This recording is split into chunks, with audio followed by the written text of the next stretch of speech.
The Department of Cannabis Control, or DCC, has filed an action with the Office of Administrative Law, OAL, to readopt its emergency regulations with amendments implementing Senate Bill 166.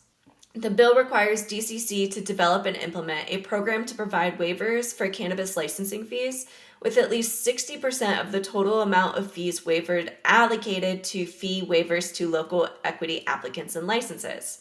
This readoption would allow emergency regulations to remain in place while DCC continues working to begin the process of permanently adopting the regulations through the regular rulemaking action. So some key dates here. So DCC in this email provides how to submit for public comment. Public comments must be received no later than May 31st. And verbal comments cannot be accepted. So read more tips and make sure you're signing up for DCC's regulatory updates. All right, so next article is California Cannabis Workers Independent Contractor Exceptions. So I thought that this was important to bring up just because of California's really stringent labor laws centered around what defines a contractor versus a W-2 employee in that state. Also, I've been advised by attorneys that technically people that are 1099 cannot enter in data into Metric, specifically because some of these regulatory requirements as a contractor. With California's really stringent labor law requirements, one thing to bring to your attention is the business service providers free from the control and direction of the contracting business entity in connection with the performance of the work, both under the contract for the performance of the work and in fact. So the reason why I want to bring this up is because I have been advised by attorneys in the past that 1099 employees cannot enter in data into Metric. This has to be a W-2 employee to do this. And a lot of that is because the data that you're entering into Metric has to be to the utmost as perfect as possible. And so this regulatory requirement right here as a contractor under the labor laws in California, that's kind of like null and voids the whole Metric requirements because you need that to be as perfect as possible. So the direction of contracting the business entity in connection with the performance of the work is what's really important here. And so that's why I really wanted to bring this article to your attention. So high level, California deems nearly all kind of workers employees. There are, however, some important circumstances where workers may be classified as contractors. And in this article, they say in the first post of this series, quote, classifying California cannabis workers, they explain that the basics of employee versus independent contractor classification. And then in this article specifically, they take a look at some of the key independent contractor exceptions for California cannabis businesses. So really important to take a look at. This article is titled California Cannabis Workers Independent Contractor Exceptions by Griffin Thorne, and this is with the law firm Harrison Bricken. Alrighty. In California, cannabis markup rate decreases to 75% on July 1st, 2022. So the California Department of Tax and Fee Administration, CDTFA, is responsible for determining the cannabis markup rate every 6 months. This rate is the markup between the wholesale cost and the retail selling price and is based on statewide market data. For the period commencing July 1st, 2022 and ending December 31st, 2022, the markup will be 75%. The markup rate is used to compute the average market price of cannabis or cannabis products sold or transferred to a cannabis retailer by a distributor in an arm's length transaction. In these transactions, the average market price, which is subject to the state's 15% cannabis excise tax, is the cannabis retailer's wholesale cost of the cannabis or cannabis products plus the CDTFA's calculated markup rate. All current and prior cannabis markup rates are available under cannabis taxes on the tax rate special taxes and fees webpage. We also encourage you to read our online tax guide for cannabis businesses for information about the cannabis taxes, examples how to calculate the average market price using CDTFA's market rate. So real quick, actually, I'm going to pull this up for you. So this page, this tax guide that they reference, if you are not aware of this, please dive into this because this is really important, and it breaks down all of the different license types, and then there's more information when you drop things down. All right, moving on, still California cannabis taxes. Felt like this was a great article just talking about the taxes. The tax break in the previous update. So tax cuts for California pot industry, too little, too late. California's governor on Friday proposed a temporary tax cut for the state's struggling legal cannabis industry, but businesses said it falls far short of what's needed to revive a floundering pot economy. California was once envisioned as a national model for legal sales, but industry leaders warned Democratic Governor Gavin Newsom in December that the state's licensed industry was verging on collapse and needed immediate tax relief and a swift expansion of retail outlets to survive. In a proposal to the legislature for the budget year that starts in July, the Newsom administration recommended eliminating the much despised cultivation tax, which is set to $161 on a pound of buds. And to compare right now, pounds are going for $350. So essentially half of what they're going for is taxes. Like, this is insane. But to make up for those lost funds, the state, after 3 years, would raise the excise tax imposed on retail cannabis purchases to 19%, up from the current 15%. So a little bit more from the article. So they're saying an excise tax could come sooner. If the state isn't taking enough cannabis tax money to support a range of education, law enforcement, and other programs, a total of $670 million each year, the excise tax could be stepped up to cover the gap as soon as January 2024, though not necessary to the 19% level. Additionally, the state is putting up a one-time $150 million stream of funds to help recover these costs. The tax debate presents a dicey political challenge for Newsom, who is seeking a second 4-year term in November. He's being pressured by financially struggling businesses that want a deep tax cut, but youth and other organizations that benefit from those tax dollars don't want to see the funding dry up. Some other provisions in Newsom plan include about $20 million for grants to communities to accelerate licensing for retail shops, very much needed. While cannabis is legal in California, many communities have either banned it or not set up local licensing programs for markets to operate. There are less than 1,000 retail shops, down from about 8,000 before the broad legalization kicked in, businesses say. So in, I want to say last month, actually, we talked about this. There was a op-ed article talking about how the California industry is not struggling, and how the licensing, how they actually have more licensed shops now than they did back in the day because they're playing semantics with licensing under DCC and Prop 215 and the collective model under the medical regulations that California operated under for months.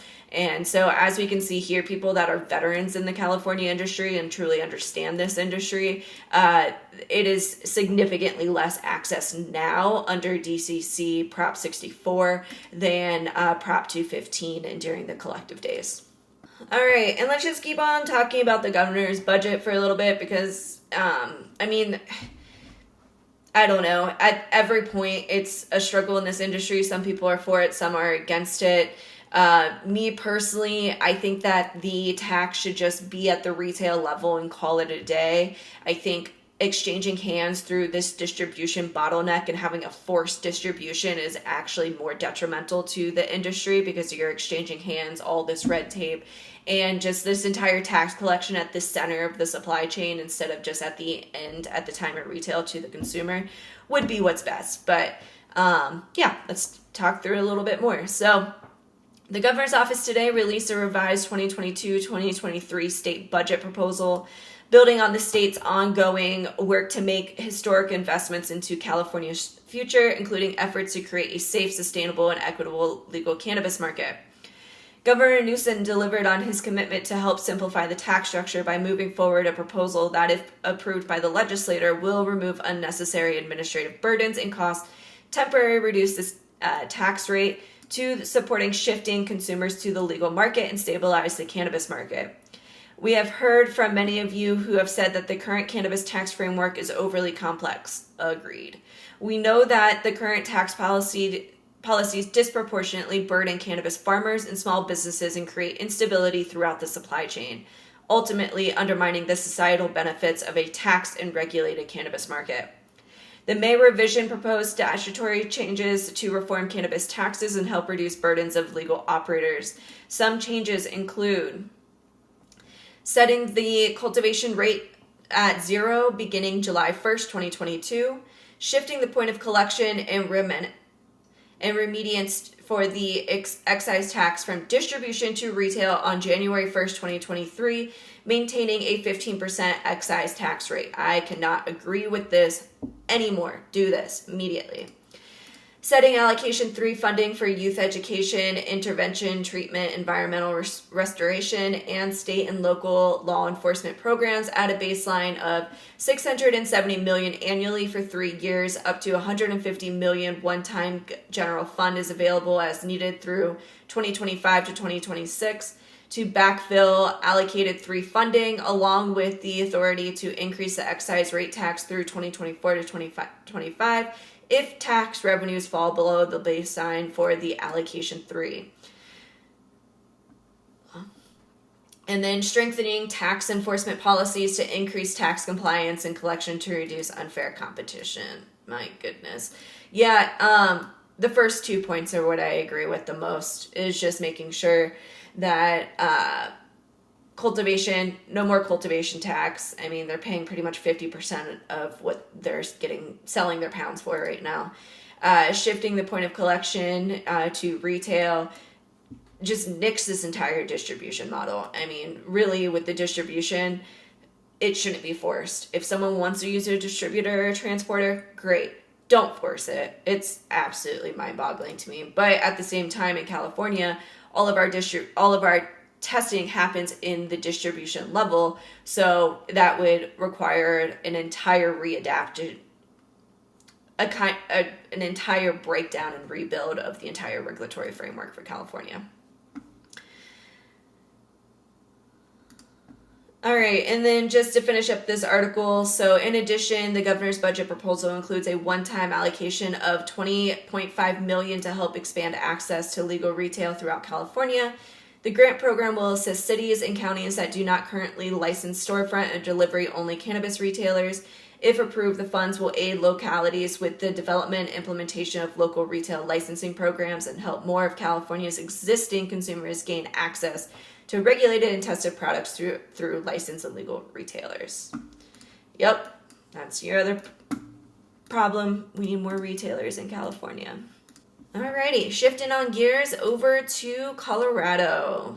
So, Colorado, here's a technical bulletin about July 1st and the updates that are just 1 month away. Regulated marijuana products manufacturers, beginning on July 1st, 2022, regulated marijuana product manufacturing facilities may not transfer vaporized delivery devices or pressurized metered dose inhalers that do not comply with the expiration date requirements in Colorado marijuana rules 1 CCR 2112-3. The expiration date established by the regulating marijuana products manufacturer must be based on testing data and shall be arbitrarily assigned. Going to go through that in 1 second. For any vaporized delivery device or pressurized metered dose inhaler transferred to the regulated marijuana store prior to July 1st, to the extent the vaporizer delivery device or pressurized metered dose inhaler labels do not already include an expiration date, the division encourages the manufacturer to make relevant expiration dates available on its website for patients and consumers. So, one question that I got from a manufacturing client is that in their vape cartridges, they do not put anything in there except for cannabis oil. And the question was, well, what is the expiration date when all I'm putting in there is cannabis oil?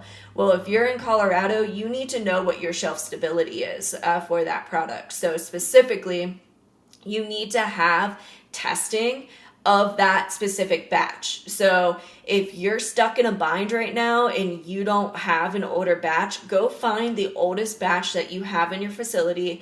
If you can't get that, ask one of your retail partners to get some samples there, but make sure you're creating another separate metric tag with a new production batch, so that way you don't mess up any testing for all of your other batches that are out there that other retailers have.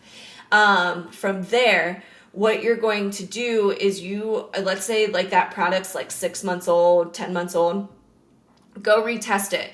And when you go to retest it, you need to make sure that your potency did not fall below a threshold of a 15% variance from the original test results.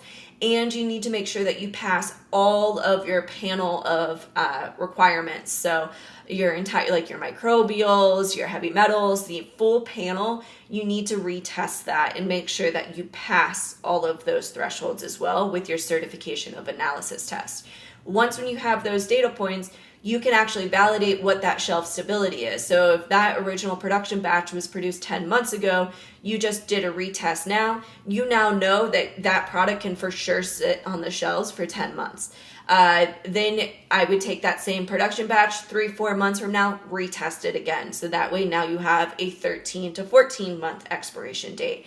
The expiration dates do have to be backed up by actual data. They cannot just be randomly assigned. So make sure you are capturing this information and you have some sort of method or protocol, so that way you can go back and get older batches, test them now if you do not have that data right now. Okay, and then in Montana, so Montana released this really great article just, unpacking product testing requirements, inspection follow-up, cultivator licensee tier increases and restrictions, sales to expired card holders, labeling and packaging, and no free products. So in product testing requirements, licensees are responsible to know and comply with all product testing requirements. If an inspector determines that a product being offered by a provider was not tested in accordance with Montana rule or statute, the provider is prohibited from selling the product until testing can be appropriately completed. Inspection follow-up. So after a facility inspection is complete, the provider will receive a statement of deficiencies from the Cannabis Control Division, CCD. The provider is then required to respond to the deficiencies on a deficiency report response form within 10 days of receipt of the statement deficiencies. The provider will submit the form via transaction portal or TAP. Providers may verify that the corrections have been made through photographic evidence or in the written response. If the corrections cannot be verified through photographic evidence, a follow-up inspection will be scheduled within 10 days of the deficiency report response being received by the department. And then, of course, failure to respond to deficiency report could subject a licensee to a notice of proposed department action. Some cultivation license tier increase and restrictions. The CCD has completed a system update that allows cultivator licenses to increase their cultivation by multiple tiers up to a maximum of tier 5. The update was completed after discussions with the Economic Affairs Interim Committee regarding 16-12-2223, subsection 1E3, MCA. Please note this change only affects cultivator licenses currently at tier micro through tier 4. Cultivators at tier 5 plus are unaffected and may apply to increase one tier at their time of renewal. Sales to expired card holders. So providers are prohibited from selling medical marijuana and medical marijuana products to registered card holders that present an expired registration card. Providers are required to check the cardholder's registration, and every time that a medical patient or their designated purchasers is purchasing medical marijuana and medical marijuana products. Updates on packaging and labeling approval process rule. In response to public comment, the CCD has amended its proposed rule on the packaging and labeling application and review process. And then you can find a link to the proposed rules there. And no free product per MCA 207 subsection 7. A marijuana business may not provide free marijuana or marijuana products or offer samples of marijuana or marijuana products. Thanks, Montana.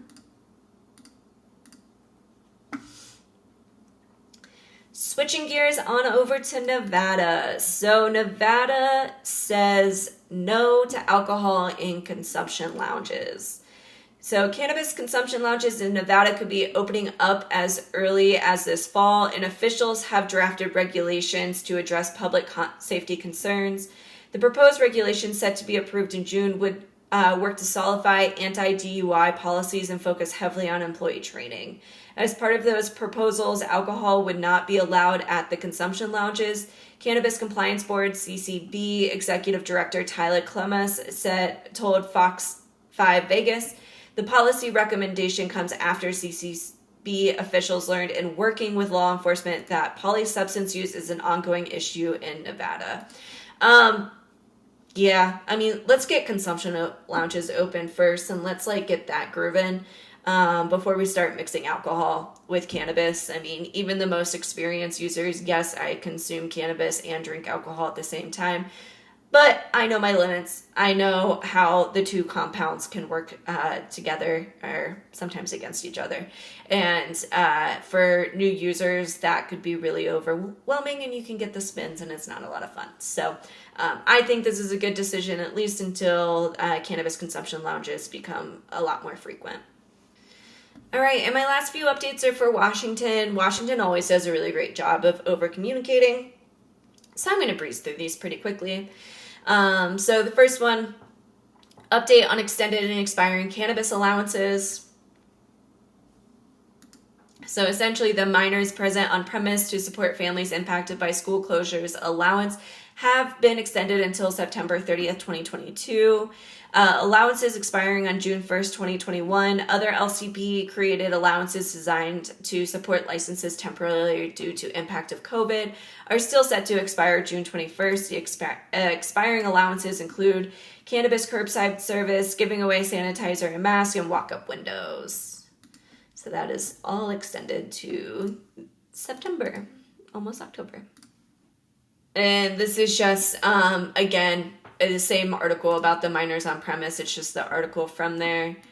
So, due to related COVID-19 impacts, the LCP is temporarily relaxing enforcement of WAC 314-55-015 involving the prohibition of minors being present on premises of licensed marijuana producers, processors, in limited circumstances. This temporarily allowance is to accommodate families that have been impacted by school closures. Effective immediately, the LCB will not enforce the provision of WAC 314-55-015 for families who have children under the age of 16 on the licensed premises, so long as the following conditions are met. The person under 16 years of age is a child or grandchild of the licensee. The person under 16 years of age is not engaging in any work or active employment for the licensed business. The person under 16 years of age does not possess any products associated with the production, processing, or sale of cannabis. The advisement covers only the licensed cannabis facility for the producers and processors and does not include or cover retail locations or transportation vehicles. And last one out of Washington, just an update to the pesticides and the production of high THC cannabis. The Washington State Department of Agriculture, WSDA, has recently updated the list of pesticides that are allowed for use in the production of high THC cannabis in Washington State, based on criteria previously established by WSDA. WSDA has added 2 new Section 3 pesticides and 5 new Section 25 subsection B pesticides to the list of allowable products for the total of 7 new products.